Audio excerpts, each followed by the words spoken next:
ও আমার রব, আমি বড় গুনাহগার, জাহান্নামের আসামি।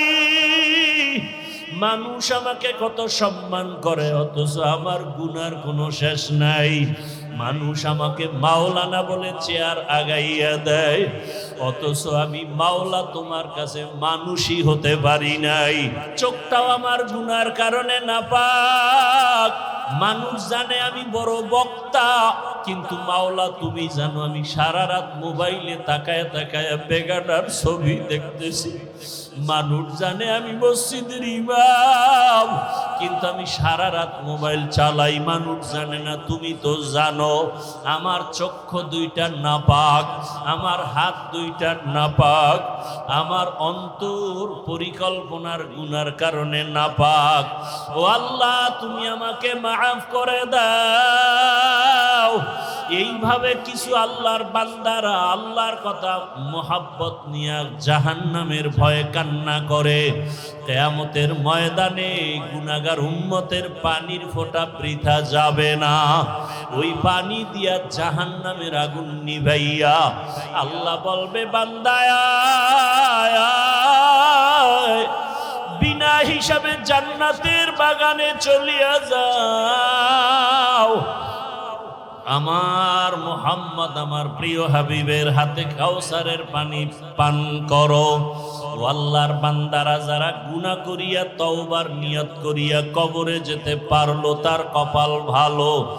আর যারা এখনো নামাজ পড়তে পারে না, অন্য নামাজ পড়ে তাও পছন্দ করে না, নিজেও পর্দা করে না, অন্য পর্দা করে তাও পছন্দ করে না, নিজেও হালাল খায় না, অন্য হালাল খায় তাও পছন্দ করে না, নিজেও পাগড়ি পরে না, অন্য পাগড়ি পরে তাও পছন্দ করে না। ওরে আল্লাহর বান্দারা, দুনিয়ার সূর্য থেকে কত কঠিন হবে হাসরের মাঠের গরম। দুনিয়ার আগুনের থেকে জাহান্নামের আগুনের গরম আরো ভয়ঙ্কর। দুনিয়ার গরম সহ্য করা যায় না, আখেরাতে জাহান্নামের আগুন কেমন করে সহ্য করবা? মশার কামড় সহ্য করা যায় না, ওই কবরে সাপের কামড় কেমনে সহ্য করবা?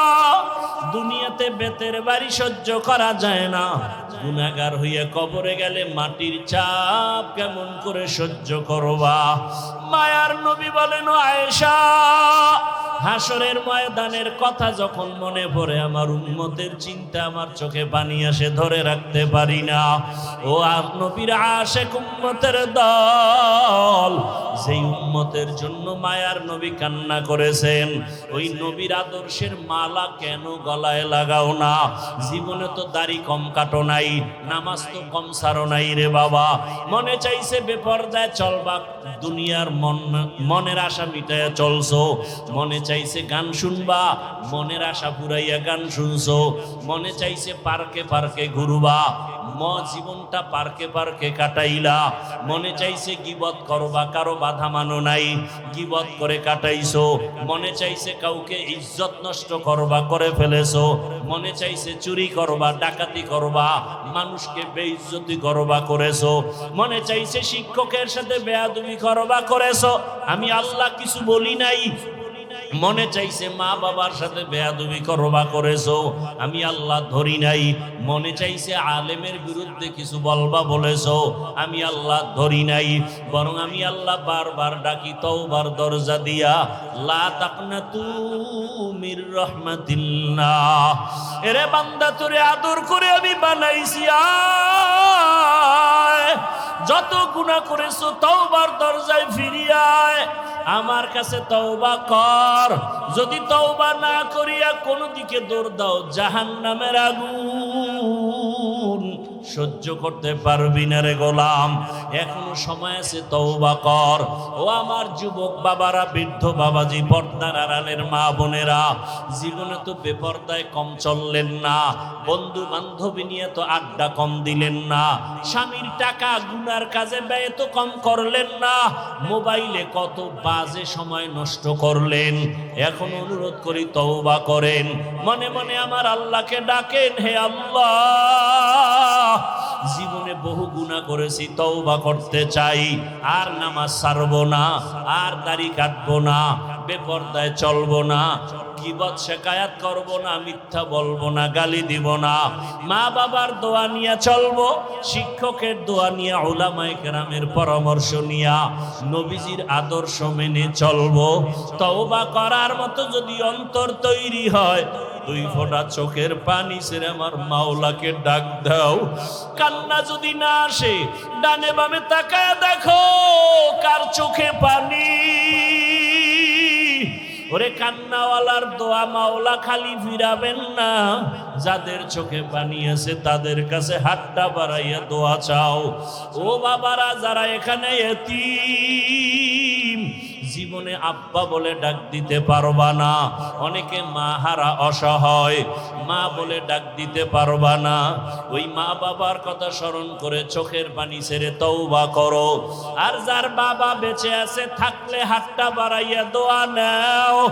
বাবারে যদি বলো, বাবা জীবনে গুনাহ কম করি নাই, বেয়াদবি করেছি, দয়া করে মাফ করে দাও।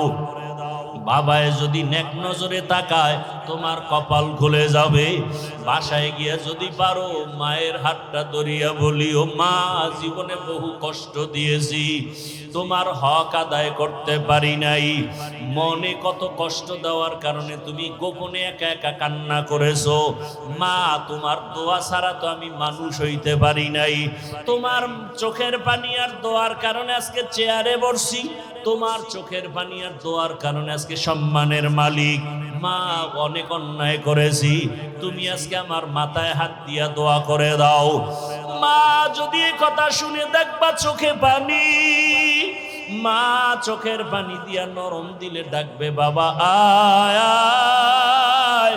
মাথায় হাতটা দিয়া ডাকবে, আরশে আজিমের মালিক, আমার সন্তানটাকে তুমি মাফ করে দাও। ওই মা বাবার দোয়া ছাড়া লেখাপড়ায় সফলতা আসবে না, চাকরির জীবনে সফলতা আসবে না, মা বাবার দোয়া ছাড়া জীবন সফল হবে না। আল্লাহর কাছে খাঁটি অন্তরে তওবা করো, মরিয়া গেল আর গুনাহ করব না। মা বাবার দোয়া নিয়া, শিক্ষকের দোয়া নিয়া, উলামায়ে কেরামের পরামর্শ নিয়া, নবীজির আদর্শ মেনে জীবন কাটাবো। আল্লাহ আমাদের সবাইকে কবুল করেন। मोमिन जो फिदा नक्शे कफे पाए नबी हो, मोमिन जो फिदा नक्शे कफे पाए नबी हो, ज़ीर कदम आज भी आलम का खजीना,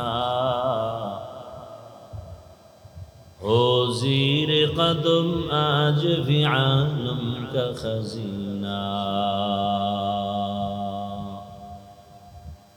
गर सुन्नत नबवी की करे पैरवी उम्मत, गर सुन्नत नबवी की करे पैरवी उम्मत, तूफान से निकल जाएगा फिर इसका सफीना, तूफान से निकल जाएगा फिर इसका सफीना। आशिक हो बिरादर शहंशाह दो आलम, आशिक हो बिरादर शहंशाह दो आलम, मिश्को से ज़ियादा मुबारक जिसका पसीना, मिश्को से ज़ियादा मुबारक जिसका पसीना। कर दिल में तरफ हो मेरे आका का ज़ियारत, कर दिल में तड़प हो मेरे आका का ज़ियारत, एक आन में आए नबी दिखला दे मदीना, एक आन में आए नबी दिखला दे मदीना। ला इलाहा इल्लल्लाह,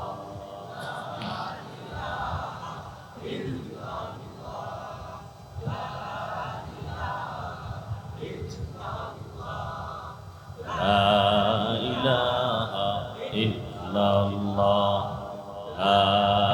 ইলাহা ইল্লাল্লাহ লা ইলাহা ইল্লাল্লাহ লা ইলাহা ইল্লাল্লাহ লা ইলাহা ইল্লাল্লাহ লা ইলাহা ইল্লাল্লাহ লা ইলাহা ইল্লাল্লাহ লা ইলাহা ইল্লাল্লাহ লা ইলাহা ইল্লাল্লাহ লা ইলাহা ইল্লাল্লাহ লা ইলাহা ইল্লাল্লাহ লা ইলাহা ইল্লাল্লাহ লা ইলাহা ইল্লাল্লাহ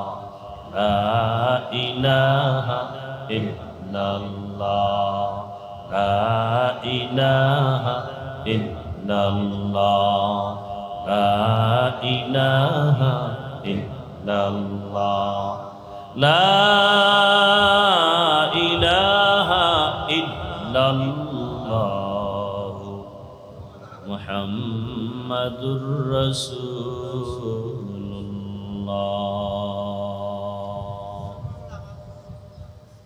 রিভাব বাড়াও আর ইকো বন্ধ করো, ভলিউম দাও বক্সে।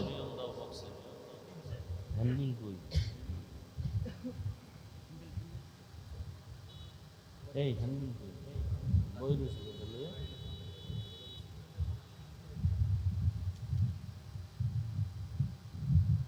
সুবহানিয়া হাফেজিয়া মাদ্রাসার উদ্যোগে আয়োজিত পঞ্চম বার্ষিক ইসলামী মহাসম্মেলন ৮ সেপ্টেম্বর ২০২৫। মহতি এ মাহফিলে উপস্থিত মুহতারাম সম্মানিত সভাপতি জনাব জালাল উদ্দিন সাহেব, প্রধান অতিথি জনাব মোহাম্মদ শরীফুল ইসলাম সাহেব সহ অন্যান্য অতিথিবৃন্দ, হযরত উলামায়ে কেরাম, এলাকার বিভিন্ন স্থান থেকে আগত আল্লাহ পাকের আশিকিন, জাকিরিন, শাকিরিন, মুহিব্বিন, মুরব্বিয়ান এজম, কলিজার টুকরা আমার সমবয়সী যুবক বন্ধুগণ, স্নেহের ছোট ভাই, পর্দার আড়ালে মাইকের আওয়াজ শ্রবণরতা সম্মানিতা মা ও বোনেরা, আল্লাহ পাকের দরবারে শুকর যে আল্লাহ পাক আমাদেরকে দয়া করে সুস্থ রেখেছেন, আলহামদুলিল্লাহ। আমাদের এই সুস্থতাকে আল্লাহ দাইমি ভাবে কবুল করেন। হাজারো লাখো মানুষের ভেতর থেকে বাছাই করে পৃথিবীর শ্রেষ্ঠ মজলিস, উলামায়ে আহলে হকের মজলিস, গুনাহ মাফের মজলিস, তওবা কবুলের মজলিসে আমাদেরকে আল্লাহ পাক হাজির হওয়ার তৌফিক দান করেছেন। আর একবার শুকর আদায় করি, আলহামদুলিল্লাহ। দরুদ ও সালাম সৈয়দুল মুরসালিন রহমাতুল লিল আলামিন, শফিউল মুজনিবিন, খাতামুন নবিয়্যিন, সৈয়দুস সাকালাইন, ইমামুল মুরসালিন, শফিয়ে আজম, রসুল আকরম, রহমত আলম, নবীউল আরব আল আজম, হাবিব কিবরিয়া, আশরফুল আম্বিয়া, সৈয়দুল আম্বিয়া, শফিয়ে মাহশর, সাকি কৌসর, আকা ইনামদার, মদিনা का ताजदार, आफताब नबूवत, फ़ख्र मौजूदात, सैयदुल मखलूक़ात, हज़रत मुहम्मदुर रसूलुल्लाह, मोहब्बत आबार सबाई पड़ी सल्लल्लाहु अलैहि व आलिहि वसल्लम, सल्लल्लाहु अलैहि व आलिहि, सल्लल्लाहु अलैहि व आलिहि वसल्लम। নবীজির উপরে যত দরুদ পড়বেন দুনিয়াতেও লাভ, আখিরাতেও লাভ। বেশি বেশি দরুদ পড়বেন সর্বাবস্থায় সবার জন্য। মৌখিক নফল আমলের ভেতরে শ্রেষ্ঠ পাওয়ারফুল আমল আমার নজরে দুইটা, একটা হলো ইস্তেগফারের আমল আর একটা হলো দরুদের আমল। এর থেকে পাওয়ারফুল আর আমল নেই। যত দুনিয়ার মুসিবত থাক না কেন, ইস্তেগফার, উলামায়ে কেরাম বলেছেন কমপক্ষে প্রতিদিন ইস্তেগফার ৩০০ বার এবং দরুদ শরীফও ৩০০ বার। ইস্তেগফার রাতের অন্ধকার দিন আসলে থাকে, বলেন? রাত আসলে দিনের আলো আর দিন আসলে যেমন রাত থাকে না, রাত আসলে যেমন দিন থাকে না, ইস্তেগফারের আমল যারা করবে প্রতিদিন কতবার, তার আমল নামায় কোনো গুনাহই থাকবে না। দরুদের আমল, আপনার জীবনে যত সমস্যা হয়েছে সব সমাধানের মূল ঔষধের নাম দরুদ শরীফ। আমরা তো অনুষ্ঠান ছাড়া দরুদ করি না, তাও শুদ্ধ করে না, মহব্বতেও না। মহব্বতে শুদ্ধ করে আজমতের সাথে, ইয়াকিনের সাথে, ধ্যান ও খেয়ালের সাথে নিরিবিলি কেউ যদি প্রতিদিন দরুদের আমল করে পবিত্র অবস্থায়, আর দরুদের মধ্যে শ্রেষ্ঠ যেটা আমরা নামাজে আদায় করি, সময় কম থাকলে ছোট অংশটুকু পড়ব, একটা তসবি হাতে নিয়ে। কি হাতে নিয়ে? তসবি হাতে নিয়ে। তসবি চিনেন তো? তসবি চিনেন সবাই? একটা তসবির দাম কত? নিম্নেরটা বলেন। এই তসবি কিনবেন, যারা নাই তারা কিনবেন। তসবি হাতে নিয়ে আমল করা সুন্নতে সাহাবা। তসবি হাতে নিয়ে আমল করা, যারা সাহাবা মানে না আল্লাহর জাতের কসম তারা ভণ্ড। তাহলে তসবি হাতে নিয়ে আমল করা কি বেদাত? কি সুন্নতে? যারা সাহাবা মানে না এরা ৭২ দল জাহান্নামীদের অন্তর্ভুক্ত। কথা বুঝাইতে পারছি? তাহলে তসবি হাতে নিয়া যদি চলেন ৩০০ লাগবে না, একবারও কি আল্লাহর নাম আসবে না? আর তবে পবিত্র অবস্থায় তসবি পড়বেন। সবাই একটা একটা তসবি কিনবেন এবং ঘরে মাকে একটা তসবি দিবেন, নিজে কিনা। কি নিয়ত করা যায় না? এই যুবকেরা, তসবি, ছোট তসবি কিনো। ওই যে আবার নাম্বারিং বাইরে এসে এডি করতে পারো, কিন্তু আমার কাছে বরকত মনে হয় না। ওলিয়া উলিয়া আল্লাহর প্রিয় বান্দা যারা, এরা যে আমলগুলো করছেন এর মধ্যে বরকত বেশি।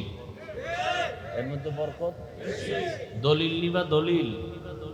নবী বলেন আল বারাকাতু মা আকাবিরিকুম, বরকত তোমাদের আকাবিরিনদের মধ্যেই আছে।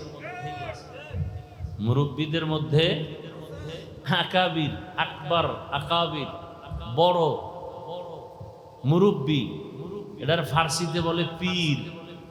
ফার্সি ভাষায় কি বলে? এই দ্বীনের লাইনে, তাসকিয়ার লাইনে, কলবের চিকিৎসার লাইনে আরবিতে বলে শায়েখ। কি বলে? শায়েখ। শায়েখুন মানে মুরব্বী। ওই শায়েখুন অর্থ যা, পীর শব্দের অর্থও কি তা। তবে আল্লাহর লাইনে মুজাহাদা করনেওয়ালাদেরকে আল্লাহ আর একটা শব্দ বলছেন, মোহাব্বতের ওলি। কি বলছেন? ওলি শব্দ এক বচন, তার বহু বচন আউলিয়া। বহু বচন কি? আউলিয়া। তাহলে ওলি আউলিয়ার কথা কোরআনেও আছে, হাদিসেও আছে। এজন্য আমি সারা দেশে বলি, যারা বলে আমরা ওলি বা আউলিয়া মানি না, মূলত এরা কোরআন মানে না, হাদিসও মানে না। যারা কোরআন হাদিস মানবে না এরা হক না বাতিল? এরা কেমন বাতিল? এদেরকে যারা বাতিল বলবে না তারাও বাতিল।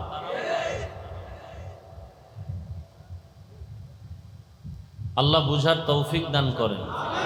তাহলে তসবি কিনবেন তো? যুবকরা মাকে একটা তসবি কিনে দিবা, খুব দামি। পারবা না? বোনকে তসবি কিনে দিবা, তারা যত আমল করবে এর সওয়াব তুমিও পাইবা। মুরব্বীরা তসবি পড়বেন, না থাকলে কিনবেন। কি নিয়ত করা যায়? বলে গেলাম, দায়িত্ব আপনাদের, মানবেন কিনা। তবে এখন আমল থেকে দূরে সারাবার চক্রান্তই বেশি চলছে। আল্লাহ আমাদের সবাইকে মাফ করে দেয়। তাহলে ৩০০ বার দরুদ পড়বেন তসবিহ হাতে নিয়ে। সময় থাকলে নামাজে যে দরুদ পড়ি, না থাকলে এই সংক্ষিপ্ত দরুদ সাল্লাল্লাহু আলাইহি ওয়া আলিহি ওয়াসাল্লাম, এভাবে আমল চালু রাখবেন প্রতিদিন। নবীজি বলছেন আহাব্বুল আমাল ইলাল্লাহি আদওয়ামুহা ওয়া ইন কাল্লা, আল্লাহর কাছে ছোট আমলটাই দামি যদি সব সময় করে। কয় সময়? সব সময় করে, এটা বড় দামি। তাহলে ৩০০ বার প্রতিদিন আমল করবে বিনা অজুতে না অজু সহ। এরপরে ডান কাতে পবিত্র বিছানায় ঘুমাবেন, কেবলার দিকে চেহারাটা ঘুরাইয়া ইনশাআল্লাহ দরুদের আমলের বরকতে রসুলের সাথে মোলাকাত হয়ে যায়। সুবহানাল্লাহ আসে না?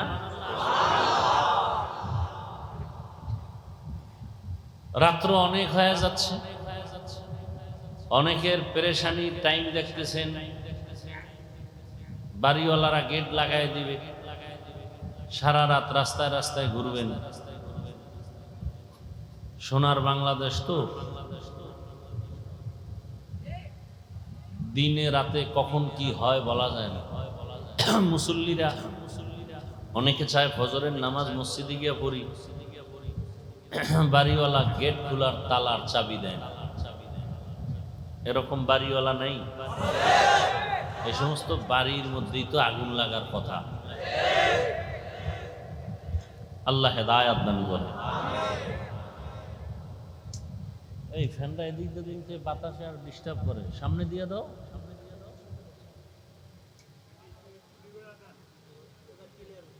ওই খুঁটি বরাবর দিলে তো হয়, ফ্যান তো দিতে হবে।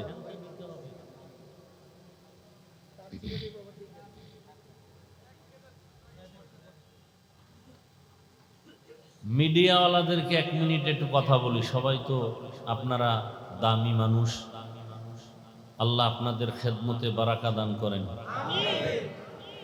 আমি কিন্তু মিডিয়াকে অপছন্দ করি, কয়েকবার বন্ধ করে দিছি,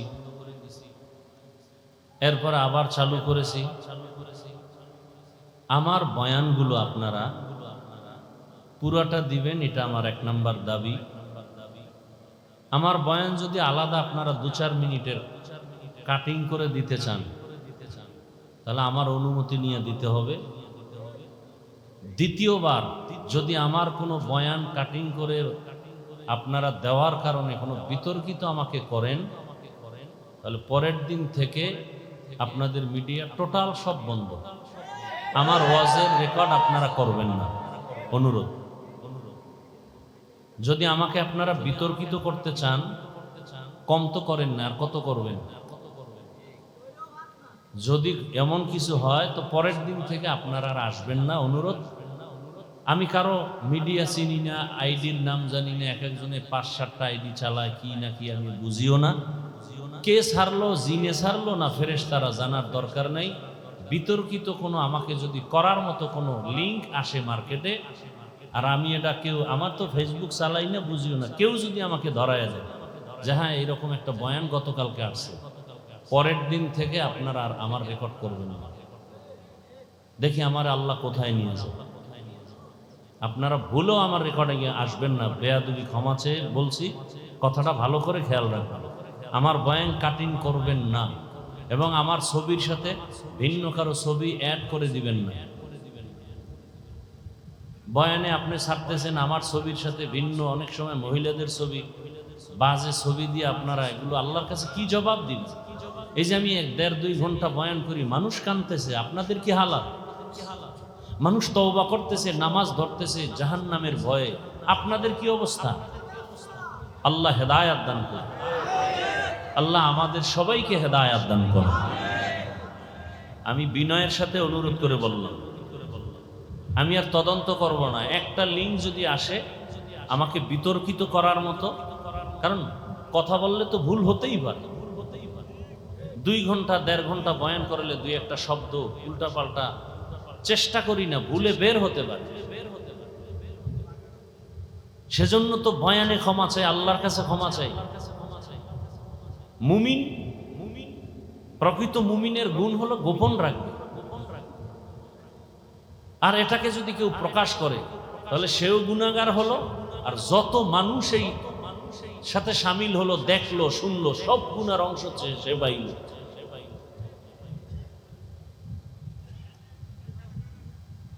আল্লাহ সবাইকে বুঝার তৌফিক দান করুন। আমি একটা লিঙ্ক আমি 2 দিন আগে শুনছি, এই জন্য সতর্ক করলাম, নিষেধ করলাম না। সামনের থেকে যদি শুনি সম্পূর্ণ বাদ, আমার মিডিয়ার দরকার নেই। আল্লাহ যাকে উঠাবেন কেউ নিচে নামাতে পারবে না। বড় মিডিয়া আল্লাহ। কতজনে দেখছি মিডিয়া ভাড়া কইরা গাড়ির মধ্যে করে নিয়ে যায়, হ্যাঁ, এবং অনেকে মিডিয়াকে টাকা দেয়, মাসে মাসে এত টাকা দিব, তুমি আমার বয়ান প্রমোট করবা। শুনছি হাসা মিসা আল্লাহ ভালো জানে, আল্লাহ হেদায়াত দান করে। আল্লাহ, এই টাকাগুলো যাই আসতেছে, আপনার মা হোক, বোন হোক, সন্তান, পরিবারের সবাই তো খাইতেছে না।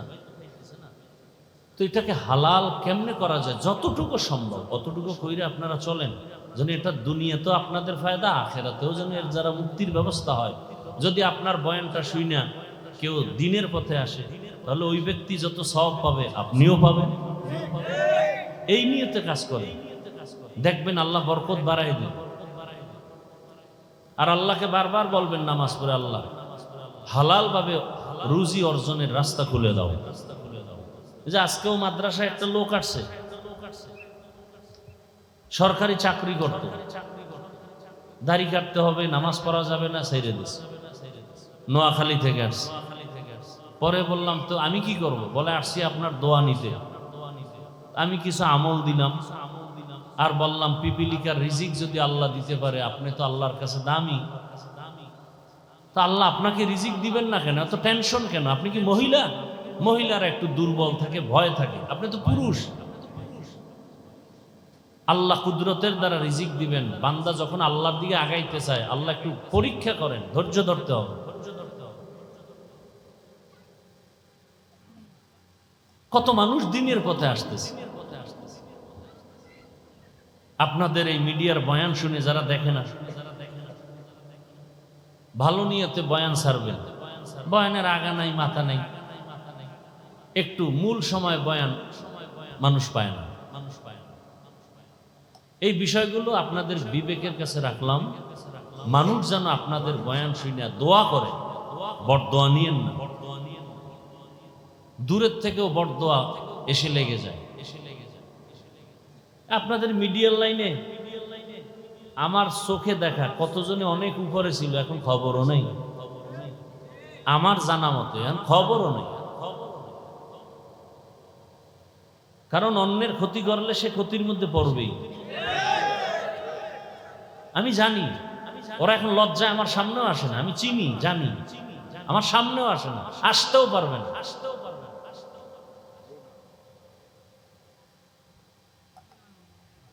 আমি অনেক দোয়া করি আপনাদের জন্য, আল্লাহ আপনাদের উপরে খুশি থাকুক। মানুষের বরদোয়া মারাত্মক, মানুষের বরদোয়ার কাজ যেন আপনার দ্বারা না হয়। আল্লাহ সবাইকে কবুল করে। বর্তমান আরবি মাস রবিউল আউয়াল, বছরে মাস হবে 12টা। আল্লাহর কোরআনের ঘোষণা, মাস হবে কতটা? 12টা। আল্লাহ বলেন, ইন্না ইদ্দাতাশ শুহুরি ইনদাল্লাহি 12 শাহরান ফি কিতাবিল্লাহ ইয়াওমা খালাকাস সামাওয়াতি ওয়াল আরদ মিনহা আরবাআতুন হুরুম যালিকাদ দীনুল কাইয়্যিম। আল্লাহ বলেন, বছরে গণনার আকারে মাস হবে 12টা। কিয়ামত পর্যন্ত কোন বছর 11 মাসেও হবে না, 13 মাসেও হবে না। কত মাস? এবং মাসগুলোর নামও রেখেছেন আল্লাহ। এই মাসগুলোর মধ্যে 4 মাস বড় দামি, অন্য মাসের তুলনায় দামি। নামগুলো খেয়াল করবেন, এরপর একটা প্রশ্ন করবেন। 4 মাস দামি, 12 মাসের মধ্যে 4 নাম দামি। এই 12 মাসের প্রথম মাসের নাম মুহররম। প্রথম মাসের নাম মুহররম। এরপরে কি? সফর, রবিউল আউয়াল, রবিউল আখির, জুমাদাল উলা, জুমাদাল উখরা, রজব, শাবান, রমাজান, শাওয়াল, যিকাদাহ, যুলহিজ্জা। এই 12 মাসের মধ্যে 4 মাস আল্লাহ বলেন দামি। আল্লাহ কয় আমার যে এই সিদ্ধান্তটা আমি লৌহে মাহফুজে লিখে ফেলেছি। কোন দিন? আসমান জমিন সৃষ্টি যেদিন করেছি সেদিন। তাহলে বছরে মাস হবে কতটা? এর মধ্যে কত মাস অন্য মাসের তুলনায় দামি? আল্লাহ যে সিদ্ধান্তটা লিখছেন কোথায়? লৌহে মাহফুজের মধ্যে, আরশে আজিমে। কোন দিন লিখছেন? আসমান জমিন। এই 4 মাসের মধ্যে 1 মাস একটু দূরে আর 3 মাস লাগাতার। 1 মাস যেটা আলাদা এটা হলো শাবানের আগের মাস রজব, রমাজানের আগের মাসের আগে রজব, শাবান, রমাজান। হ্যাঁ, আর হলো 3 মাস একসাথে লাগানো। হজের মাস, হজের আগের মাস, হজের পরের মাস, যিকাদা, যুলহিজ্জা, মুহররম। এই 3 মাস। নামগুলো আবার বলছি, প্রশ্ন করব। রজব, যিকাদা, যুলহিজ্জা, মুহররম। এই 4 মাসের মধ্যে রবিউল আউয়ালের সিরিয়াল কত দেখছেন নি? খবর নাই? রজব, যিকাদা, যুলহিজ্জা, মুহররম। 4 মাসের মধ্যে রবিউল আউয়ালের নাম কত সিরিয়ালে? নাই। তার মানে দাম নাই। বলেন, বুঝেন, কথা বুঝার চেষ্টা করেন। জবাব কম দিবেন, বুঝবেন আগে। যত কথা কম বলবেন তত ভালো। কথা বলার কিছু জায়গা আছে, সেখানে বলবেন। জিগাইলে বলবেন, না জিগাইলে চুপ করে শুনবেন, বুঝার চেষ্টা করবেন।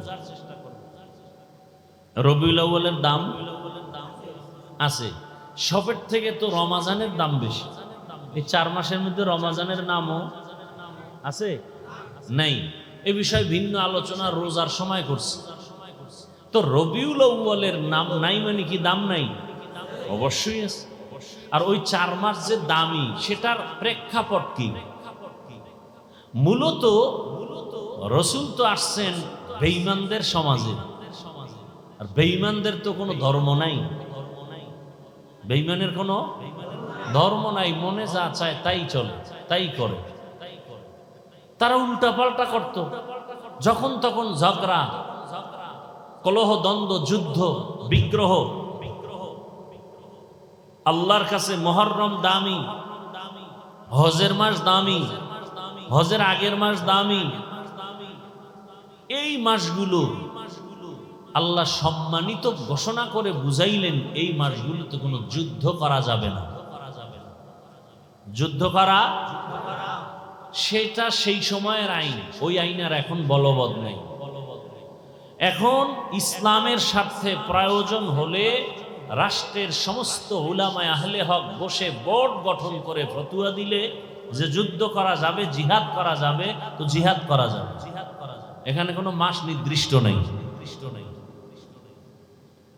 তো রবিউল আউয়াল এমন একটা মাস, অনেক ইতিহাসবিদরা এ বিষয়ে অনেক আলোচনা করেছেন। রবিউল আউয়াল রাসূল দুনিয়াতে আসছেন, রাসূল দুনিয়া থেকে চলে গেছেন। নবী আসছেন কোন মাসে, চলে গেছেন কোন মাসে? এটা কিছু ইতিহাসবিদদের মতামত। কিন্তু অনেক এই আষাঢ় মাস নিয়েও ইখতিলাফ করেছেন। কেউ বলছেন রমাজানে রাসূল আসছেন, আরো মাসের নাম আছে।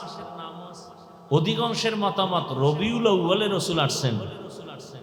রবিউল আউয়াল মাসেই রাসূল বিদায় নিছেন। তা রবিউল আউয়ালে আসলেন, রবিউল আউয়ালে বিদায় নিলেন, মধ্যখানে সময় কাটলো কতদিন? জবাব দেন। 63 বছর। আসার দিন ছিল সোমবার, যাওয়ার দিনও এই যে সোমবার দিন রসুলের আগমন, সোমবার দিন রসুলের বিদায়, এই কথায় কারো দ্বিমত নাই। তবে রবিউল আউয়াল নিয়ে দ্বিমত, তারিখ কবে এ নিয়েও দ্বিমত। কেউ বলেছেন রবিউল আউয়ালের ৮, ৯, কেউ বলেছেন ১১, কেউ বলেছেন ১২। তো রসুল রবিউল আউয়ালে সোমবার দিন আসছেন সুবহ সাদিকের সময়। রবিউল আউয়ালে রসুল বিদায় নিছেন সোমবার দিন জোহরের নামাজের আগে চাষতের সময়।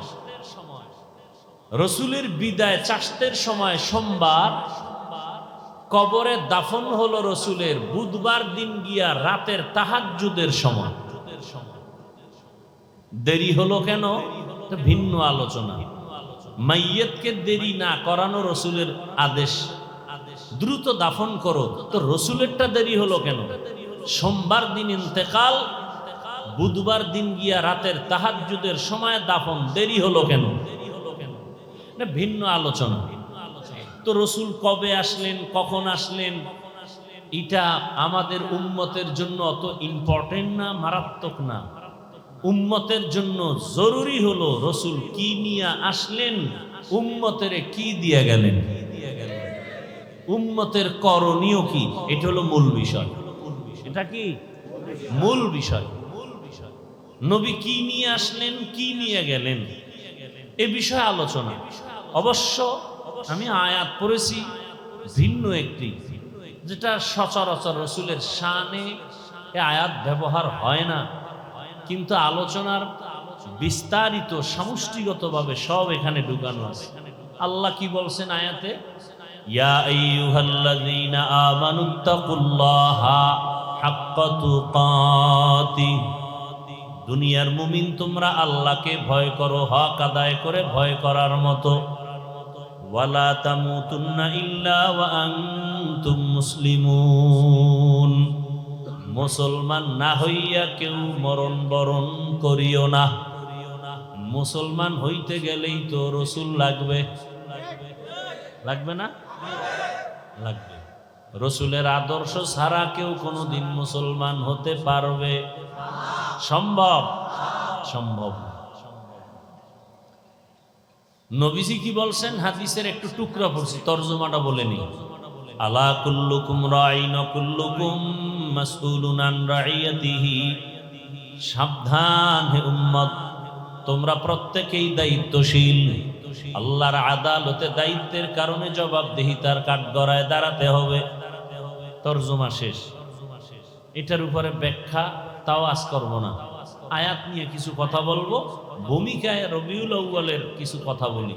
কারণ আরবি মাসের ফজিলত উম্মতের কাছে বয়ান করা এটা সওয়াবের কাজ। এটা কি সওয়াবের কাজ?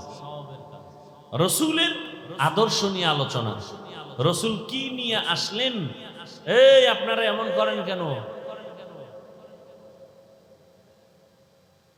উঠার ব্যারাম থাকলে ঢুকলেন কেন? বদ অভ্যাস কেন? বাহিরে দাঁড়ায়া বয়ান শুনেন, কত সুযোগ। এই বদ অভ্যাস যাদের, এদের জন্যই তো কমিটি বাহিরে মাইক লাগাইছে।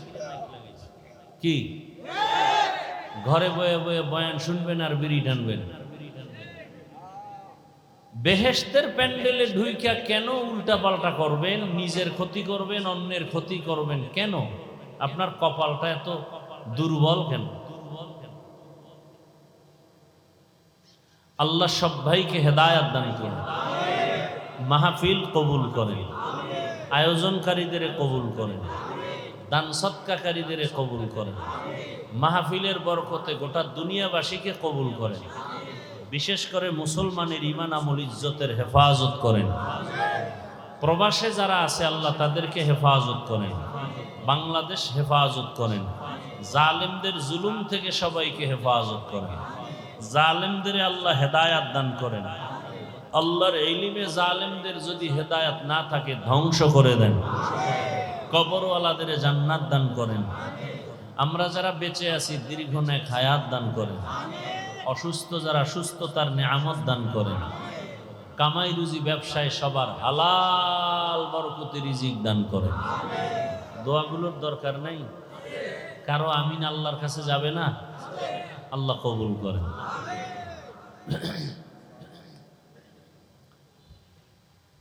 বেশি বেশি দোয়া করা উচিত।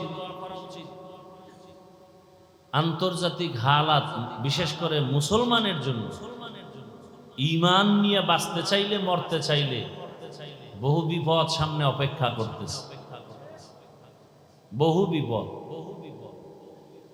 আমার দেশে বড় বিপদ উলামায়ে কেরাম এক না হওয়া, এটা কিয়ামতের চেয়েও মহাবিপদ। এজন্য বেশি দোয়া করেন, আল্লাহ উলামায়ে কেরামদের এক নেক বানায় দেন। আজকে যদি উলামায়ে কেরাম এক হতে পারেন, বাংলাদেশে কোনো মাস্তান, কোনো বেঈমান, কোনো নাস্তিক, কোনো পাওয়ারওয়ালা উলামায়ে কেরামের অনুমতি ছাড়া কথা বলার দুঃসাহস পাবে না। এই জন্যই তো ওরা আলেমদের এক হতে দেয় না। আলেম ওলামা যেন এক হতে না পারে, সেজন্য কোটি কোটি টাকা ব্যয় করা হচ্ছে পেছনে। বুঝেন কিছু? খবর নাই। আর আপনারা তালে তাল মিলাইয়া ফট করে একটু কিছু পাইছেন, ফেসবুকে লিখে দিয়েছেন। আলেমের বিরুদ্ধে আপনারা আউযুবিল্লাহ পারেন না, আপনারা লেখেন কেন? কি লাভ আপনার বলেন তো? চরমনের বিরুদ্ধে লেখলে আপনার কি ফায়দা? আপনারা চেনে কে? তাবলীগের বিরুদ্ধে লেখলে আপনার কি লাভ? বরং আপনার কপালটা পুড়ে যাবে, পোড়া কপালে আর জোড়া লাগবে না। কে বলছে আলেমের বিরুদ্ধে আপনাকে আঘাত করতে? মৌমাছির বাসায় মধু আছে, যে কেউ গিয়া ঢিল মারলে মধু পাবে না, আঘাত পেয়ে জাগাত বেহুশ হয়ে যাবে। আলেমের বিরুদ্ধে কথা বলার দুঃসাহস আপনাকে কে দিয়েছে? মায়ের অভিশপ্ত সন্তান ছাড়া কোনো ব্যক্তি আলেমের বিরুদ্ধে কথা বলতে পারে না। এদের উপরে মা বাবার অভিশাপ। প্রকাশ্যে যারা আলেমকে অসম্মানী করতে চায়, এরা মা বাবার অভিশপ্ত সন্তান। কোন সন্তান মা বাবার আদরের সন্তান না। উলামায়ে কেরামকে উম্মতের সামনে যারা লজ্জিত করতে চায়, ছোট করতে চায়, এ সমস্ত মানুষগুলো অবশ্যই পিতামাতার অভিশাপ পাওয়া সন্তান। কারণ মায়ের অন্তরে কষ্ট দিয়ে বরদোয়া নিছে, এই বেয়াদবি শুরু হয়ে গেছে। আল্লাহ হেদায়েত দান করুন। এই কথাগুলো কেন বলি? এই জাতি আর কোনোদিন নবী পাবে ইসলামের দাওয়াতে? সাহাবায়ে কেরাম আসবেন, আবু হানিফা আসবেন, ইমাম বুখারী আসবেন, তো উম্মত তো জান্নাতের পথ পাবে কোথায়? উলামায়ে কেরাম থেকে। এরা আরবি কোরআনও বুঝে না, হাদিসও বুঝে না। কিতাব পড়তে যাইয়া মানুষ বিভ্রান্ত হচ্ছে বিভিন্ন ভাবে। আরবি কিতাব পড়লেও বিভ্রান্ত। এজন্য আল্লাহ শুধু মানুষকে হেদায়েতের জন্য কিতাব দেন নাই, হেদায়েতের জন্য কিতাব বুঝাইয়া দেওয়ার মতো আল্লাহ নিজে সিলেকশন করে প্রিয় বান্দা তৈরি করেছেন। শুধু কিতাব পড়লে হবে না, কিতাব পড়ানেওয়ালা যারা মুরব্বী, এদের অনুসরণও রাখতে হবে। না হয় কিতাব পড়ে বেলাইন হয়ে যাবে, অনেক গেছে, অনেক। আল্লাহ হেদায়েত দান করুন।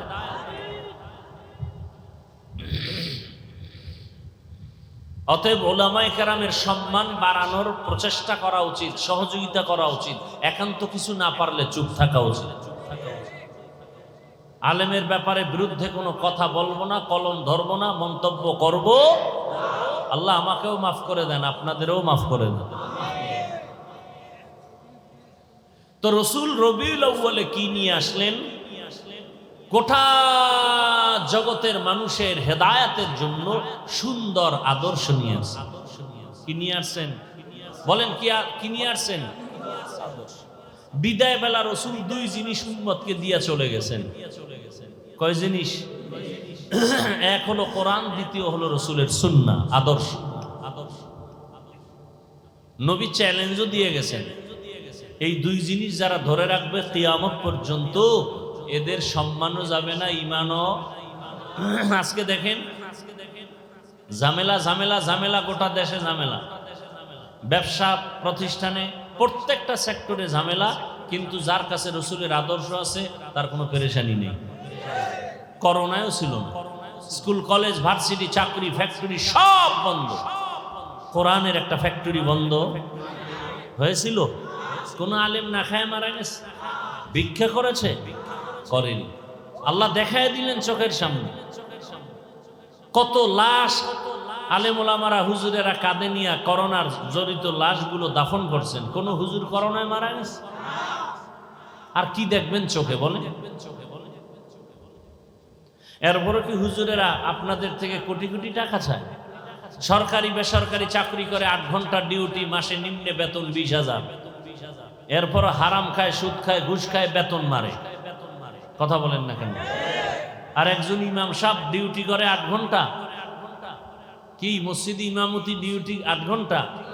কয় ঘন্টা বলেন না কেন? বেতন কত?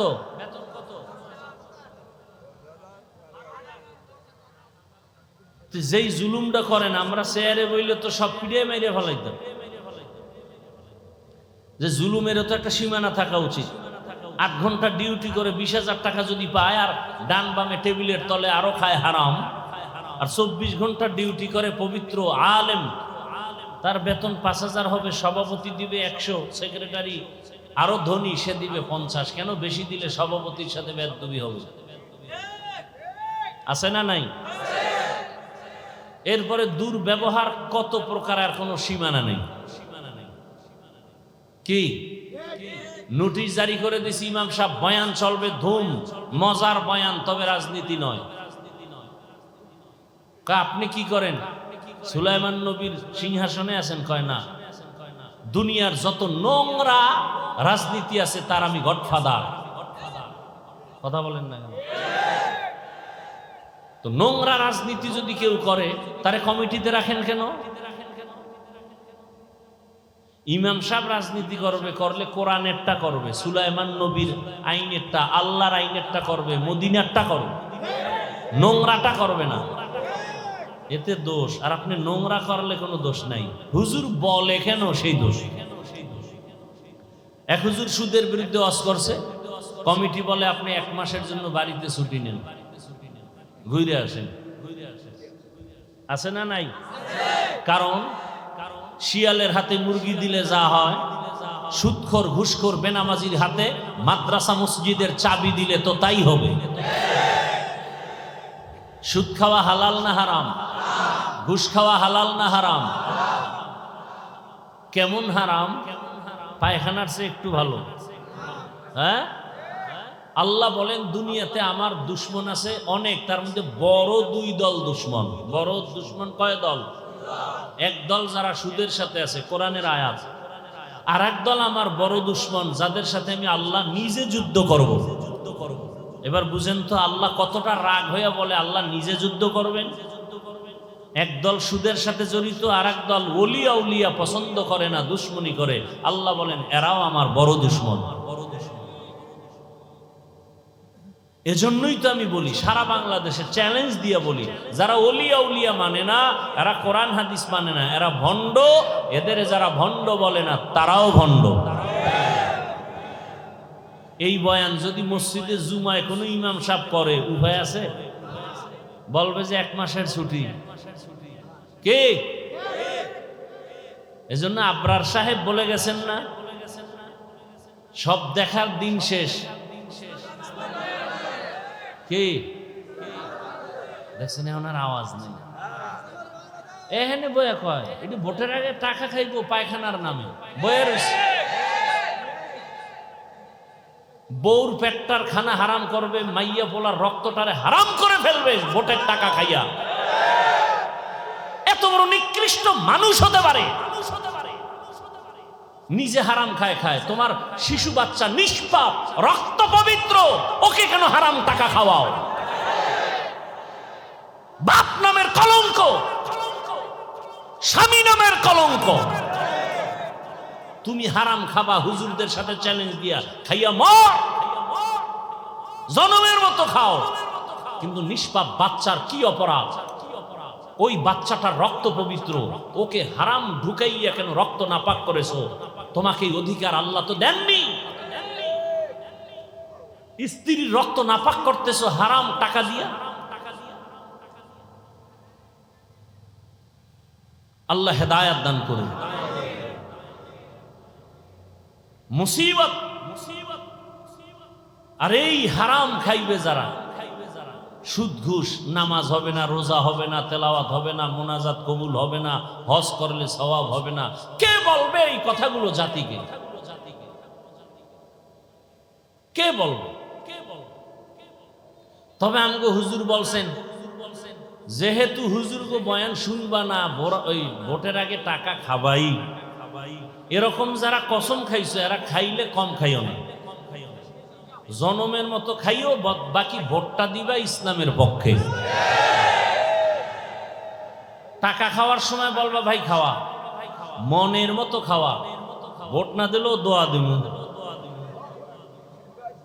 যেহেতু হুজুর গো বয়ান শুনবা না, খাবাই, খাইয়া ওরে ফকির বানাও, কারণ ওর বাবার টাকা না, জনগণের টাকা। এটা কাগো কইছি, সবাই কইছি। যারা হুজুর গো বয়ান শুনবে না ও খাইবেই। কুকুরের বিরিয়ানি দিল, হাজি বিরিয়ানি খাওয়ার পরে কি পেট ভরবে? নর জাতিগত অভ্যাস, ময়লা খাবেই। কি আল্লাহ হেদায়াত দান করুন। হ্যাঁ, রাগ করতেছেন? ইয়া আইয়ুহাল্লাযীনা আমানুত্তাকুল্লাহা হাক্কা তুকাতিহি ওয়া লা তামুতুন্না ইল্লা ওয়া আনতুম মুসলিমুন। আল্লাহ মুমিনদেরকে দুইটা কর্মসূচি দিলেন। কেন দিলেন? আল্লাহ বলেন আমি মুমিনকে বিনা হিসাবে জান্নাত দিতে চাই। সুবহানাল্লাহ। না জান্নাতে যাইতে চান তো ইনশাআল্লাহ? যারা আজকে ফজর পড়েন নাই, জোহর পড়েন নাই, আসর মাগরিব এশা পড়েন নাই, আপনার কোন জান্নাত? জান্নাতুল ফেরদাউস। হ্যাঁ, নবীজি বলেন বেঈমান আর মুমিনের মধ্যে ব্যবধান হলো নামাজ। বাইনাল আবদি ওয়া বাইনাল কুফরি তারকুস সালাহ। বেঈমানেরা নামাজ পড়ে না, মুমিনেরা নামাজ ছাড়ে না। নামাজ কত ওয়াক্ত? শুক্রবার দিন শুধু। তাহলে জোরে বলেন, প্রতিদিন পড়া লাগবে। বলেন বলেন, মাঝে মাঝে ছেড়ে দেওয়া যাবে? যাবে না? কি বলেন? আপনারাই বললেন নামাজ পড়তে হবে, ছেড়ে দেওয়ার কোনো সুযোগ? এরপরও যারা নামাজ পড়েন না, আল্লাহর কাছে কি জবাব নিয়ে দাঁড়াবেন? কয়দিন? অনেকদিন বাঁচবেন। একদল বিয়ে করে নাই, হেরা কয় বিয়ার পরে ধরবো। আর যারা বিয়ে করছে এরা অজুহাত পেশ করে সন্তান হওয়ার পর। যাগো সন্তান হয়ে গেছে কয় আর একটু বয়স বেড়ে নিক। কিন্তু বহু আল্লাহর বান্দা বিয়া করার পরে নামাজ ধরবে বলিয়া কপালে বিয়া নাই, আজরাইল আইসা টিকিট নিয়ে হাজির হয়ে গেছে। আবার বহু বান্দা বিয়া করছে, নামাজ ধরে না বলে সন্তান হওয়ার পরে সন্তান হইছে পেটে রাইখা স্বামী চলে গেছে। বানায় বলতেছি, ইদানিং কালে যত মরণের লাশের খবর দেখি বেশিরভাগ যুবক আর যুবতী। ঠিক নি? বুড়ারা খুব কম মরে, যুবকরা বেশি মরে। না মরলে এখন নতুন সংস্কৃতি বাইর হইছে, পিডাইয়া মারে। কি মরবি না? তোরে ফিডায় মারুন। কনটাকে মারে, কনটাকে। কিতে মারে? হায় হায়, কি জানি হইব দেশের হালাত। কেন জানো ভয় লাগে, ভয়। অনেকে ভাবতেছেন সোনার বাংলা এত সুন্দর সুযোগ আসে নাই। আমি তো দেখি অন্য সমাজ চেয়ে ভয়, অনেক ভয়। ডাইনে অন্ধকার, বামে অন্ধকার, সামনে অন্ধকার, পেছনে অন্ধকার। বড় কঠিন হালাত। আমি যদি আলেমের বিরুদ্ধে বয়ান করি, আর এক আলেম আমার বিরুদ্ধে নাম নিয়ে বয়ান করে, তাহলে কিয়ামতের আর বাকি কি? সাধারণ মানুষ যে আলেমদের দেখা নিজের ঈমান আমল ঠিক করবে, সেই আলেমদের ব্যাপারে যদি আবার ওলামায়ে কেরাম মাইক লইয়া মাঠে ময়দানে বদনাম করে, তাহলে এই দেশে শান্তির আশা করা যায় না। যায়? যেই ঘরে স্বামী আর স্ত্রী আলাদা রুমে ঘুমায় কত আরামে, সন্তান বড় হলে আলাদা করে দেয়, দুইজনার মোহাব্বতে ওই বাগান সাজে সুন্দর। কিন্তু অবস্থা যদি এমন হয়, স্ত্রী স্বামীর বিরুদ্ধে লাইভে আসছে, এরম নাই? স্বামী স্ত্রীর বিরুদ্ধে লাইভ দেয়, সব তো লাইভ বয়, লাইভ বয় পারে না বাথরুমে গিয়ে লাইভ দেয়। অনেকে মক্কা মদিনা গিয়েও লাইভ দেয়। ওরা মনে হয় যেন যাই একটু লাইভ দেওয়ার জন্য। ফেরাউনের বাথরুমের সামনে গিয়ে আমি ফেরাউনের বাথরুমের সামনে ভিতরে গিয়ে লাইভ দুমু খারাইও সব। রসুলের রওজায় গিয়া চোখের পানি রাখা যায় না, কিন্তু এই দুনিয়াদারেরা মোবাইল নিয়ে ছবি তুলতে তুলতে পাগল হয়ে যায়, লাইভ দিয়ে জোরে জোরে চিল্লায় বউয়ের সাথে কথা বলে। কি বলবো? আল্লাহ হেদায়েত দান করে, মোবাইলের গুনাহ থেকে হেফাজত করে। কেউ এ বয়ান করে না, এক সময় করার মানুষও থাকবে না। চরমনার সৈয়দ ফজলুল করিম রাহমাতুল্লাহ আলাইহি বলতেন, বাবা এমন একটা সময় আসতেছে পর্দার বয়ানও চলবে না, মানুষ পর্দা না করতে না করতে পর্দা চিনবেও না। দস্তারখান যে একটা সুন্নত, এটা অনেকের জানা নাই। মেসওয়াক, এটাও অনেকের আলোচনা নাই, জানাও নাই। কি মেসওয়াক আছে কার? ব্রাশ, ব্রাশ, মেসওয়াক নাই। অথচ মেসওয়াকের যে এত ফজিলত, মেসওয়াকের অনেকগুলো ফজিলত। ওই মসজিদের মধ্যে, এটা মসজিদ না, মসজিদের মধ্যে ফাজাইলে একটা আমাল আছে, মোটা কিতাব, তালিম হয়, হয়নি? ওটার মধ্যে কিন্তু একটা চ্যাপ্টার আছে ফাজাইলে মেসওয়াক। বা বাংলাদেশে এখন লাইব্রেরিতে বাংলা কিতাব আছে মেসওয়াকের ফজিলত।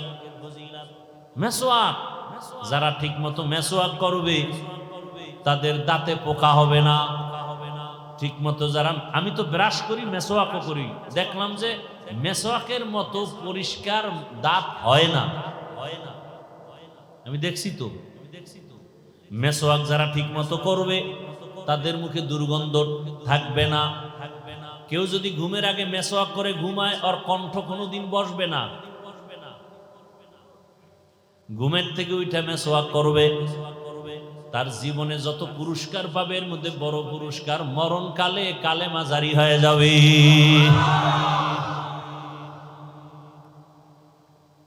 আজকে একটা শুরুতে আমল দিছিলাম, মনে আছে? কি কি? আরে আর একটা বাস্তব হাতের আমল দিছি না?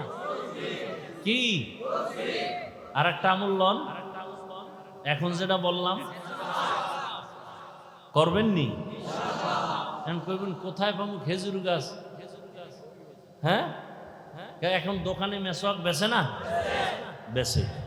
মেসওয়াক কিনেন, মেসওয়াক করেন। আরে ভাই, শরীরেরও ফায়দা, আল্লাহর রসুলও খুশি হবেন। আল্লাহ সবাইকে তৌফিক দান করেন। হায় হায় হায়, আল্লাহ পাক রব্বুল আলামিন মুমিনদের দুইটা কর্মসূচি দান করেছেন। আল্লাহ সবাইকে জান্নাত দিতে চান, মনে আছে কথা? আপনারাও জান্নাতে যেতে চাননি? কথা বলেন, হিসাব দিয়া না হিসাব ছাড়া? বুঝে কইন। কিন্তু অনেকে আবার পাওয়ার আলা আছে না, সমস্যা কি? খোদার লাগে হিসাব দিয়ে বুঝপাড়া কইরা তারপরে জান্নাতে যাব। যারা হিসাবের কাঠগড়ায় দাঁড়াইবা, আল্লাহর কসম জাহান্নাম ছাড়া উপায় হবে না।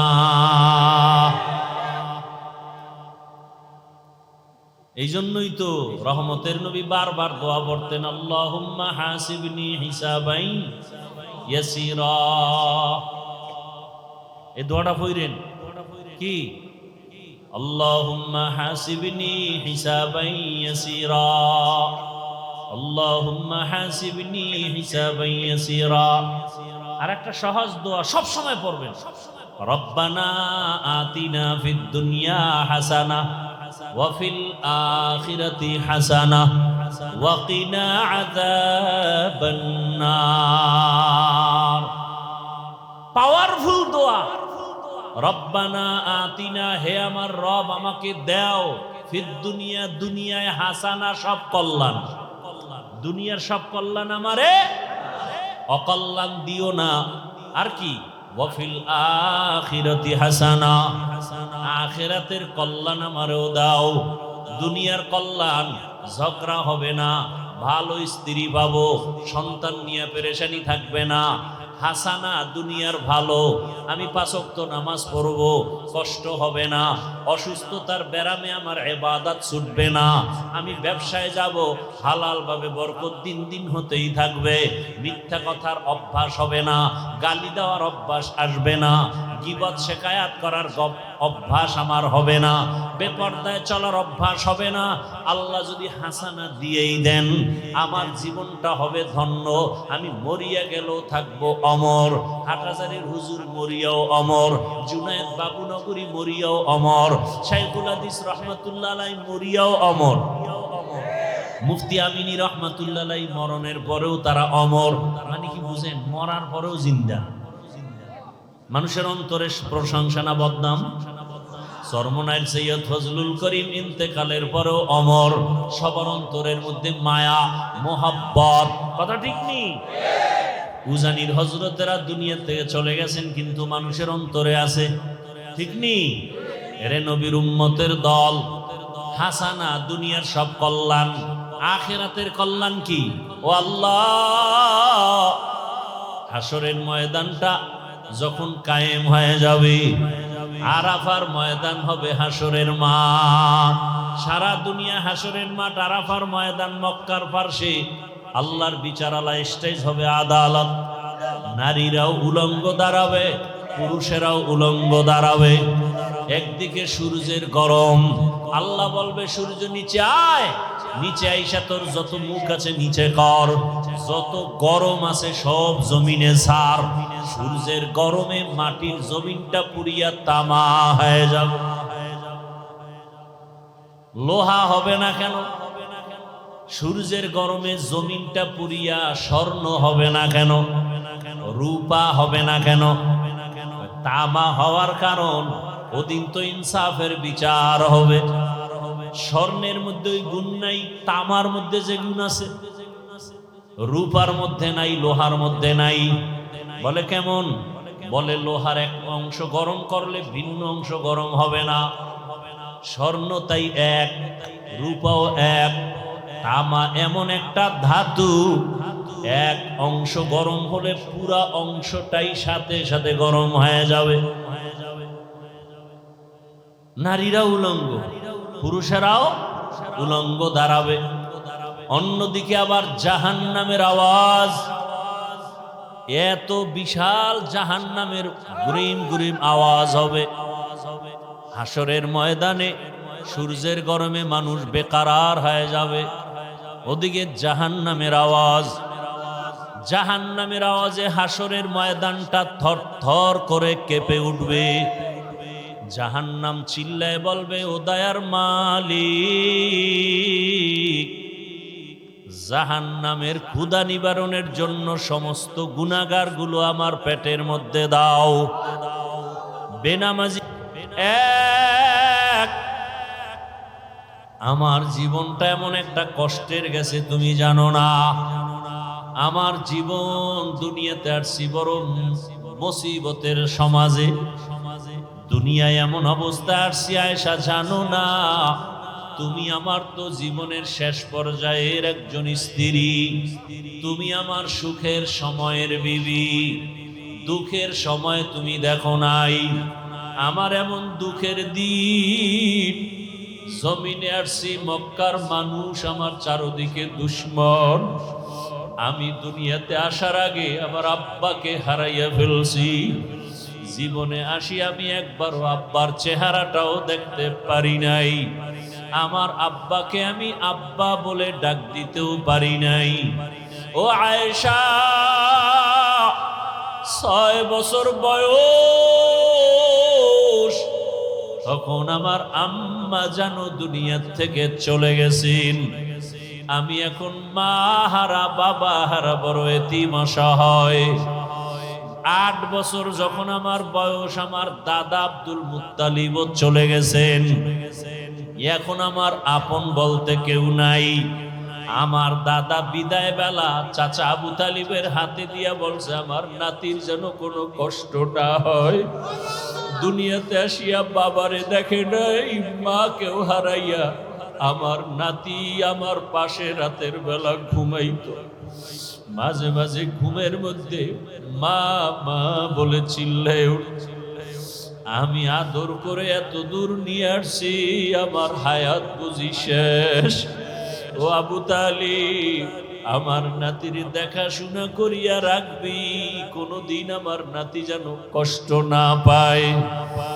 আম্মা জান আয়েশাকে নবী বলেন আর কাঁদেন, আয়েশা ওই সময় আমার আরবে চারদিকে দুশ্মন আর দুশ্মন। ওই সময় একমাত্র আমার আদরের মোহাব্বতের কেউ ছিল না চাচা আবু তালিব ছাড়া। এক পর্যায়ে আমার আল্লাহ আমাকে বিবাহের বয়সে নিয়া একজন আল্লাহর পেয়ারা বান্দি খাদিজাতুল কুবরা রাদিয়াল্লাহু আনহা, তার সাথে আমার বিবাহ হয়ে গেল। এমন একজন নারী বিধবা যার সন্তান আগে হয়ে গেল। 2 জন স্বামী হওয়ার পরে আমি তৃতীয়। ওই খাদিজা আমার ঘরে আসছেন। আমার এত অভাব ছিল, আমার ঘরে চুলায় আগুন জ্বলতো না, না খাইয়া কত কষ্ট করেছি। আরবের ধনী ছিল খাদিজা। ওই খাদিজা আমার মায়া আর মোহাব্বতে পড়িয়া সব সম্পদ গুলো আমাকে হাদিয়া দিয়েছে। ও আয়েশা, জানো না আমি আবার সম্পদ গুলো সব দান করে দিয়েছি। আমি এত কষ্ট করে করে জীবন কাটাইছি। আমার বংশের দুশ্মনেরা 3 বছরের মতো আমাকে শিয়াবে আবু তালিবের মধ্যে গৃহবন্দী করে রাখছি। খানা দেয় নাই, পানি দেয় নাই। দীর্ঘ 3 বছর আমি গাছের পাতা চাবাইয়া চাবাইয়া খাইয়া পেটের ক্ষুধা নিবারণ করেছি। ও আয়েশা, আমার কষ্ট দেখিয়া খাদিজাও ঘুমায় না। আমার পাশে আসিয়া ওই গাছের পাতা খাইয়া জীবন কাটাইছে। ওরে ওই আয়েশা, ওই খাদিজা আমার জন্য এত কোরবানি করেছে। ওই খাদিজার কথা মনে যখন আসে আমি চোখের পানি ধরে রাখতে পারি না। ওই খাদিজা যদি বেঁচে থাকতো মনে হয় জানো আমি আর বিবাহই করতাম না। ঠিকই, খাদিজা যতদিন বেঁচে ছিল আমি আর বিবাহ করি নাই। আর একটা কথা যখন আমার মনে পড়ে আমি তখন একা একা বড় কান্না করি। আম্মা জান আয়েশা বলেন, ইয়া রাসূলুল্লাহ, কি কথা মনে করে কাঁদেন? বলে, হাসরের ময়দানে আমার উম্মতের কি উপায় হবে এই চিন্তায় কান্না করি। আম্মা জান বলেন, হাসরের ময়দানে আবার কি হবে? আম্মা জানকে রাসূল কান্না করে বুঝাইতেছেন, রে আয়েশা, কিয়ামতের ময়দানে এমন কঠিন হালাত, যদি কেউ খাঁটি মুসলমান না হইয়া কবরের বিছানায় যায়, জানত একটা বকরির চামড়া খুললে যেই কষ্ট, একটা বেনামাজি গুনাহগারের জান কবজের সময় তার চেয়েও বেশি কষ্ট। ওরে আল্লাহর বান্দারা, রসুলের চোখে পানি। ও আয়েশা, কিয়ামতের দিন কেউ কারো পরিচয় দিবে না। এমন অবস্থা হবে, জাহান্নামের আওয়াজ, সূর্যের গরম, গুনাহগারের মাথার মগজগুলো টাস টাস করে ফেটে যাবে। পেটের সমস্ত নারী ভুঁড়ি পায়খানার রাস্তা দিয়া পড়তে থাকবে। নবীরা পর্যন্ত কান্না শুরু করবেন, উম্মতের কথা ভুলিয়া নিজের চিন্তায় কান্না করবেন। ইব্রাহিম নবী কাঁদবেন নিজের জন্য, আদম নবী কাঁদবেন, মুসা নবী নিজের চিন্তায় কান্না করবেন। নারী পুরুষ সব উলঙ্গ। আম্মাজান বলেন, ইয়া রাসূলুল্লাহ, নারী আর পুরুষ যদি উলঙ্গ দাঁড়ায় লজ্জা কি লাগবে না? মায়ার নবী বলেন, হাসরের মাঠ এতটাই কঠিন, সূর্যের গরম, জাহান্নামের আগুনের গরম, ওই সময় কেউ কারো দিকে তাকাবার সুযোগ হবে না, সবাই কান্না আর কান্না। নবীদের গুনাহ নাই, তারাও শুধু কাঁদবে। এমন এক অবস্থার ভেতরে আমার আল্লাহ সেদিন আর দয়ার নজর না দিয়া প্রথমে আল্লাহ রাগ হইয়া একটা আওয়াজ দিবেন, লিমানিল মুলকুল ইয়াউম লিল্লাহিল ওয়াহিদিল কাহ্হার। আল্লাহ পাকের কুদরতি আওয়াজে হাসরের ময়দানটা থরথর করে কেঁপে উঠবে। ওদিকে সূর্যের গরম, অন্যদিকে জাহান্নামের আওয়াজ। আল্লাহ বলবে, জাহান্নাম অপেক্ষা কর, বিচারটা শেষ করার পরে তারপরে তোর আশা পূরণ করব। জাহান্নাম আল্লাহর কথা না মানিয়া সামনে আগাবে পেটের ক্ষুধার তাড়নায়। আল্লাহ অর্ডার করবে ফেরেশতারা, জাহান্নাম যদি সামনে আগাইয়া যায় আমি বিচার কাজ শেষ করতে পারবো না, জাহান্নামকে রশি লাগাও, ৭০,০০০ শিকল দিয়া বাঁধিয়া পেছন দিকে টেনে ধরো, আসতে যেন না পারে।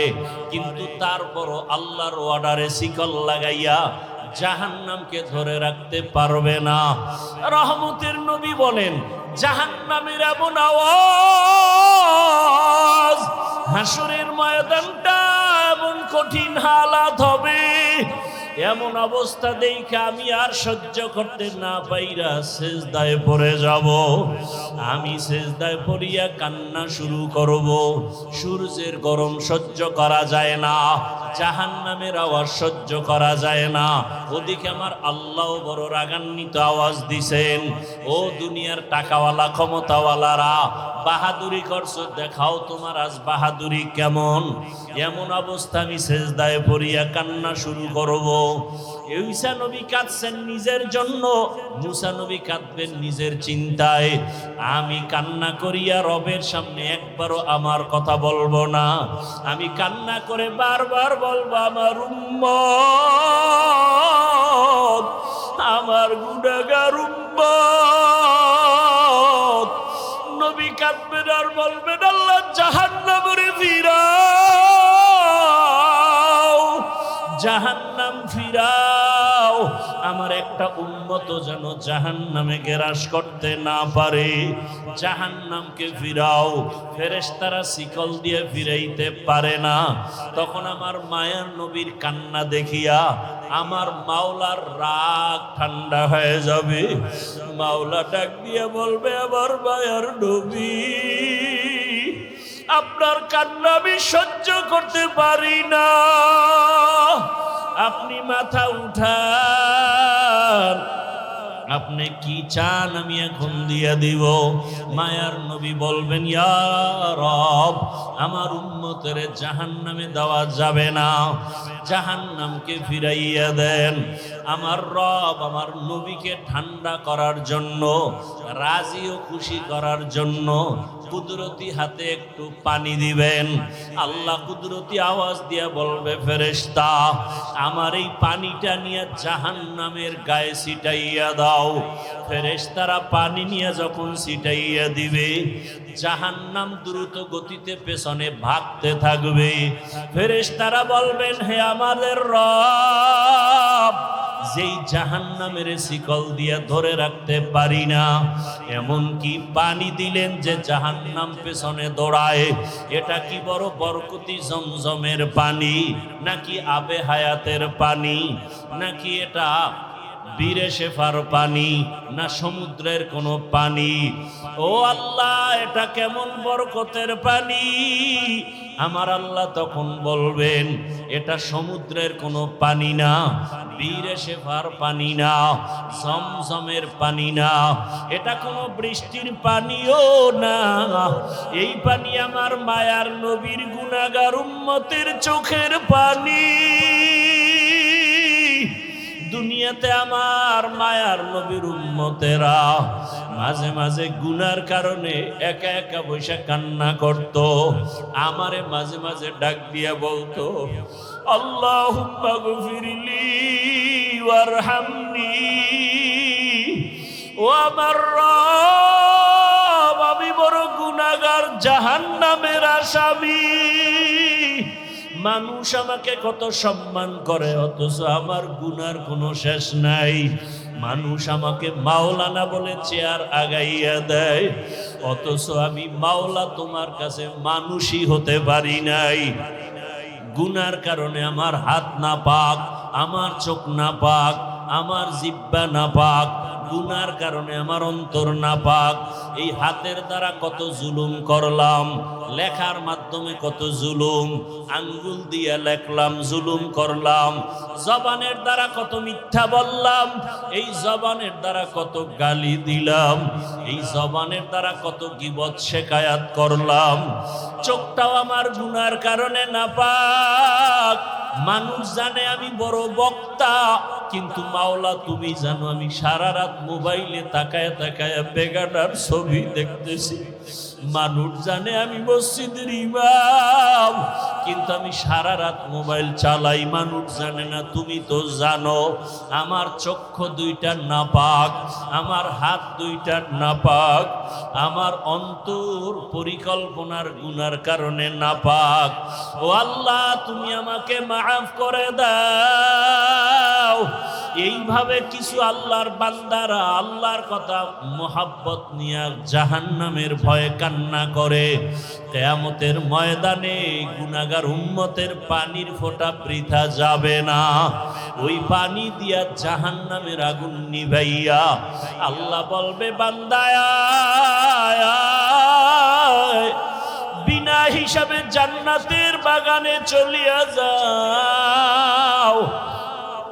আমার মুহাম্মদ, আমার প্রিয় হাবিবের হাতে কাউসারের পানি পান করো। ও আল্লাহর বান্দারা যারা গুনাহ করিয়া তওবার নিয়ত করিয়া কবরে যেতে পারলো, তার কপাল ভালো। আর যারা এখনো নামাজ পড়তে পারে না, অন্য নামাজ পড়ে তাও পছন্দ করে না, নিজেও পর্দা করে না, অন্য পর্দা করে তাও পছন্দ করে না, নিজেও হালাল খায় না, অন্য হালাল খায় তাও পছন্দ করে না, নিজেও পাগড়ি পরে না, অন্য পাগড়ি পরে তাও পছন্দ করে না। ওরে আল্লাহর বান্দারা, দুনিয়ার সূর্য থেকে কত কঠিন হবে হাসরের মাঠের গরম। দুনিয়ার আগুনের থেকে জাহান্নামের আগুনের গরম আরো ভয়ঙ্কর। দুনিয়ার গরম সহ্য করা যায় না, আখেরাতে জাহান্নামের আগুন কেমন করে সহ্য করবা? মশার কামড় সহ্য করা যায় না, ওই কবরে সাপের কামড় কেমনে সহ্য করবা? দুনিয়াতে বেতের বাড়ি সহ্য করা যায় না, গুনাহগার হইয়া কবরে গেলে মাটির চাপ কেমন করে সহ্য করবা? মায়ার নবী বলেন, ও আয়েশা, হাসরের ময়দানের কথা যখন মনে পড়ে আমার উম্মতের চিন্তা আমার চোখে পানি আসে, ধরে রাখতে পারি না। ও আর নবীর আশেক উম্মতের দল, যেই উম্মতের জন্য মায়ার নবী কান্না করেছেন, ওই নবীর আদর্শের মালা কেন গলায় লাগাও না? জীবনে তো দাড়ি কম কাটো নাই, নামাজ তো কম সারো নাই রে বাবা। মনে চাইছে বেপরদায় চলবা, দুনিয়ার মনের আশা মিটাইয়া চলছো। মনে চাইছে গান শুনবা, মনের আশা পুরাইয়া গান শুনছো। মনে চাইছে পার্কে পার্কে ঘুরবা, জীবনটা পার্কে পার্কে কাটাইলা।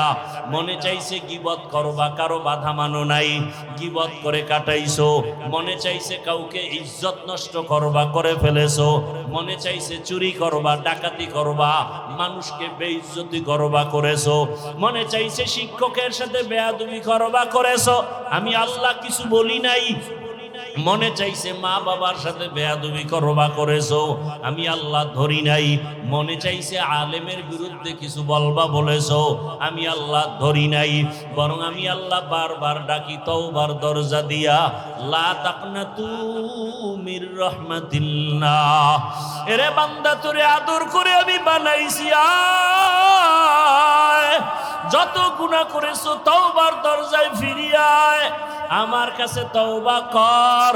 যদি তওবা না করিয়া কোন দিকে দৌড় দাও, জাহান্নামের আগুন সহ্য করতে পারবি না রে গোলাম। এখনো সময় আছে, তওবা কর। ও আমার যুবক বাবারা, বৃদ্ধ বাবাজি, পর্দার আড়ালের মা বোনেরা, জীবনে তো বেপর্দায় কম চললেন না, বন্ধু বান্ধবী নিয়ে তো আড্ডা কম দিলেন না, স্বামীর টাকা গুনার কাজে ব্যয় তো কম করলেন না, মোবাইলে কত বাজে সময় নষ্ট করলেন। এখন অনুরোধ করি তওবা করেন, মনে মনে আমার আল্লাহকে ডাকেন, হে আল্লাহ জীবনে বহু গুনাহ করেছি, তওবা করতে চাই, আর নামাজ ছাড়বো না, আর দাড়ি কাটবো না, বেপরদায় চলবো না, গীবত শিকায়াত করবো না, মিথ্যা বলবো না, গালি দিব না, মা বাবার দোয়া নিয়ে চলবো, শিক্ষকের দোয়া নিয়ে, উলামায়ে কেরামের পরামর্শ নিয়ে, নবীজির আদর্শ মেনে চলবো। তওবা করার মতো যদি অন্তর তৈরি হয়, দুই ফোঁটা চোখের পানি ছেড়ে আমার মাওলাকে ডাক দাও। কান্না যদি না আসে, ডানে বামে তাকায় দেখো কার চোখে পানি। ওরে কান্নাওয়ালার দোয়া মাওলা খালি ফিরাবেন না, যাদের চোখে পানি আছে তাদের কাছে হাতটা বাড়াইয়া দোয়া চাও। ও বাবারা যারা এখানে এতিম, জীবনে আব্বা বলে ডাক দিতে পারবা না, অনেকে মা হারা অসহায়, মা বলে ডাক দিতে পারবা না, ওই মা বাবার কথা স্মরণ করে চোখের পানি ছেড়ে তওবা করো। আর যার বাবা বেঁচে আছে, থাকলে হাতটা বাড়াইয়া দোয়া নাও। বাবারে যদি বলো, বাবা জীবনে গুনাহ কম করি নাই, বেয়াদবি করেছি, দয়া করে মাফ করে দাও। বাবায় যদি নেক নজরে তাকায়, তোমার কপাল খুলে যাবে। বাসায় গিয়া যদি পারো, মায়ের হাতটা ধরিয়া বলিও, মা জীবনে বহু কষ্ট দিয়েছি, তোমার হক আদায় করতে পারি নাই, মনে কত কষ্ট দেওয়ার কারণে তুমি গোপনে একা একা কান্না করেছো, মা তোমার দোয়া ছাড়া তো আমি মানুষ হইতে পারি নাই, তোমার চোখের পানি আর দোয়ার কারণে আজকে চেয়ারে বসছি, তোমার চোখের পানি আর দোয়ার কারণে আজকে সম্মানের মালিক। মা অনেক অন্যায় করেছি, তুমি আজকে আমার মাথায় হাত দিয়া দোয়া করে দাও। মা যদি এই কথা শুনে দেখবা চোখে পানি, মা চোখের পানি দিয়া নরম দিলে ডাকবে, বাবা আয় আয়, মাথায় হাতটা দিয়া ডাকবে, আর সে আজিমের মালিক, আমার সন্তানটাকে তুমি মাফ করে দাও। ওই মা বাবার দোয়া ছাড়া লেখাপড়ায় সফলতা আসবে না, চাকরির জীবনে সফলতা আসবে না, মা বাবার দোয়া ছাড়া জীবন সফল হবে না। আল্লাহর কাছে খাঁটি অন্তরে তওবা করো, মরিয়া গেল আর গুনাহ করব না। মা বাবার দোয়া নিয়া, শিক্ষকের দোয়া নিয়া, উলামায়ে কেরামের পরামর্শ নিয়া, নবীজির আদর্শ মেনে জীবন কাটাবো। আল্লাহ আমাদের সবাইকে কবুল করুন।